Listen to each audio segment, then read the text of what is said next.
કચ્છના રાપર પોલીસ સ્ટેશને દૂધ ડેરી વિસ્તારમાં રેડ કરતા મોટું માદક પદાર્થ ગાંજાનો જથ્થો ઝડપી પાડ્યો છે। રેડ દરમિયાન મમુ કોડીની ધરપકડ કરવામાં આવી છે, જ્યારે અન્ય આરોપી દિનેશ ગોસ્વામીને વોન્ટેડ જાહેર કરવામાં આવ્યો છે। તપાસ દરમિયાન પોલીસે ગાંજા અને મોબાઈલ સહિત કુલ રૂપિયા 1,05,000નો મુદ્દામાલ પણ કબજે કર્યો છે। રાપર પોલીસે માદક પદાર્થ ગાંજાનો જથ્થો ઝડપી પાડ્યો છે। કચ્છના રાપરમાં દૂધ ડેરી વિસ્તારમાં આ ગાંજો ઝડપી પાડવામાં આવ્યો હતો। રેડ દરમિયાન આરોપી મુમુ કોડીની પણ ધરપકડ કરવામાં આવી છે। અન્ય આરોપી દિનેશ ગોસ્વામીને વોન્ટેડ જાહેર કરવામાં આવ્યો છે। મોબાઈલ સહિત 1,05,000નો મુદ્દામાલ પણ કબજે કરવામાં આવ્યો છે।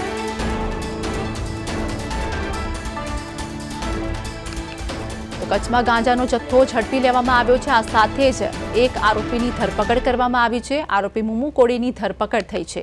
1,05,000નો મુદ્દામાલ પણ પોલીસ દ્વારા જપ્ત કરવામાં આવ્યો છે।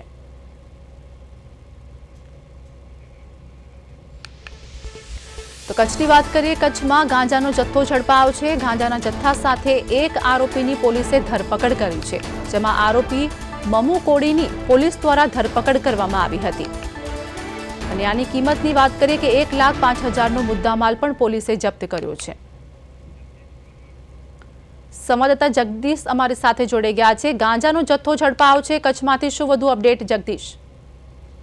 જી આરતી, આપને જણાવી દઉં કે રાપર પોલીસ મોડી રાત્રે પેટ્રોલિંગમાં હતી, ત્યારે બાતમીના આધારે રાપરના દૂધ ડેરી વિસ્તારમાં તળાવની પાળ પાસેથી રાપર પોલીસે માદક પદાર્થ ગાંજાનો જથ્થો ઝડપી પાડ્યો હતો।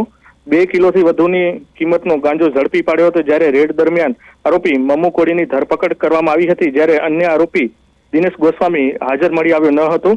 રાપર પોલીસે તપાસ હાથ ધરી છે। ગાંજો ક્યાંથી આવી રહ્યો છે અને કચ્છમાં કોણ મોકલી રહ્યો છે, જે અંગે તપાસ શરૂ કરી છે। જી બિલકુલ જગદીશ, એક આરોપી હજુ પણ ફરાર છે। પોલીસ દ્વારા શું કાર્યવાહી કરવામાં આવી રહી છે અને તેમની સાથે અન્ય કોઈ વ્યક્તિ હતા કે નહીં સામેલ? જી આરતી, આ બાબતે આપને જણાવી દઉં કે રાપર પોલીસે હાલ મમુ કોલીની અટક કરી છે, જ્યારે દિનેશને શોધવા માટે શોધખોળ હાથ ધરી છે। જી આભાર જગદીશ, માહિતી આપવા બદલ।